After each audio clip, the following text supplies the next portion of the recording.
Hello everybody and welcome back to Flying with Overkill F-16C Viper, and today we're going to talk about using IFF interrogation as well as selective stores jettison.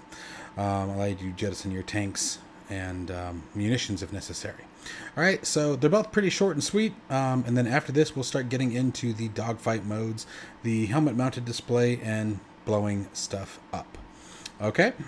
Alright, so let's go ahead and get started here. The first thing I'm actually going to do is disable the mids by turning it off here. And the reason being is I want you guys to be able to see the responses from the IFF and not the information being received from the data link 16. However, under normal circumstances, you definitely want to leave the mid system on.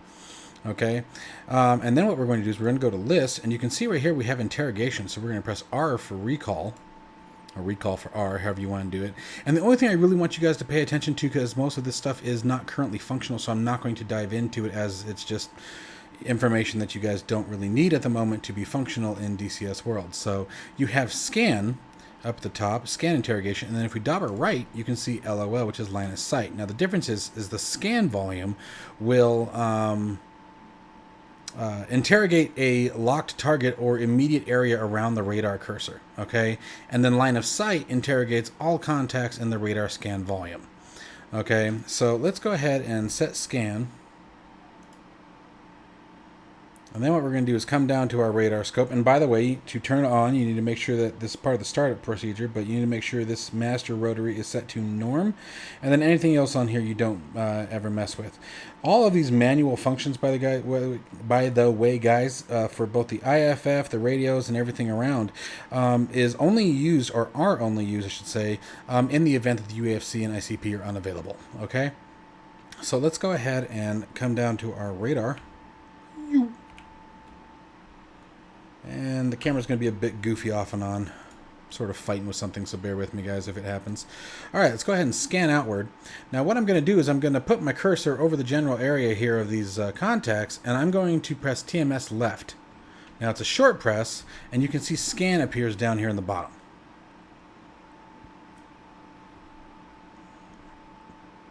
Now what's happening here is the scan is working, but they're coming back as unknown. Okay, and you can actually see, if we press it one more time, there's scan, pause, you can see that we actually got a response from friendlies that are also in the area. So as long as you see the scan come up, you know that it's working. Okay, but what's happening is that we are getting either no response or an unrecognized response from the interrogation. So the other aircraft's transponder. The transponder codes are what determine what the response is going to be. Basically, we say, hey, what are you? And they send the correct response back and lets us know if they're friend or foe. In this case, we are either getting no response or a response that is unrecognized. Now, because we know what we're doing in the area kind of thing, we would obviously presume these contacts then at that point as hostile. But the more important side of the fence is knowing what these guys are. The fact that they responded with a friendly response lets us know, hey, don't shoot them. Okay? And so I always leave my IFF on the default position. Okay, so I just leave it in the scan. But if we go to line of sight, okay, it will zoom, or it will scan everything that is in the scan volume no matter where the TDC cursor is. Okay, so we even got a response way up here by this guy. I don't know if you guys saw it real quick. Okay, but the responses only appear for a second, but that's really all there is to it. There isn't really anything else that I need to tell you guys as far as using the IFF, other than make sure that you use it. Too many times in multiplayer do we still see friendly shoot downs with tools that are available where that really shouldn't happen anymore. Okay, so that's IFF in a handbasket. Now let's go ahead and flip our mids back on. We don't need to have that off anymore. And let's go ahead and talk about selective jettison now. Alright guys, so I went ahead and made some slight configuration changes to the aircraft and loaded us up with some air-to-ground munitions. That way we can sort of see some different symbology in the stores page. So let's go ahead and get right after it. This is a pretty short tutorial, not much to it, pretty simple to use. So first we're going to come down to our stores management system, okay, and you can see a couple of different identifiers here. First, the MAU is going to be your larger bomb racks, okay. It's going to be for like your GBU-12s and things like that. Your TERs are going to be your triple racks, so our Mark 82s are going to be loaded on the TER racks. It's actually a triple rack, but we only have 2 bombs loaded on it, as you can see there. Okay, and then finally you have the LO3 racks, which is going to be the rocket launchers, okay, as we see there on the outer pod.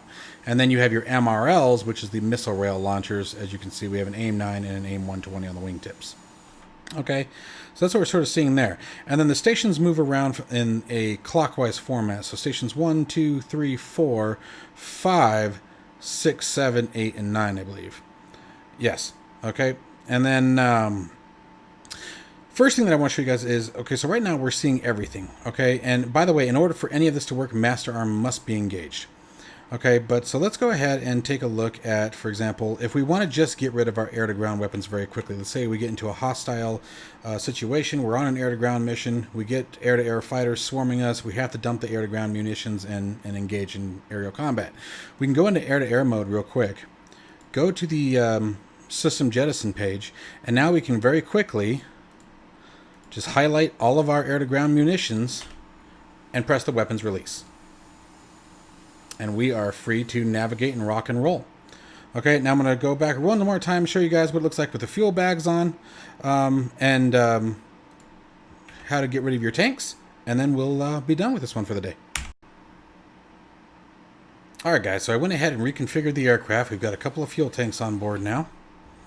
Okay, and so let's talk real quick on how to get rid of them.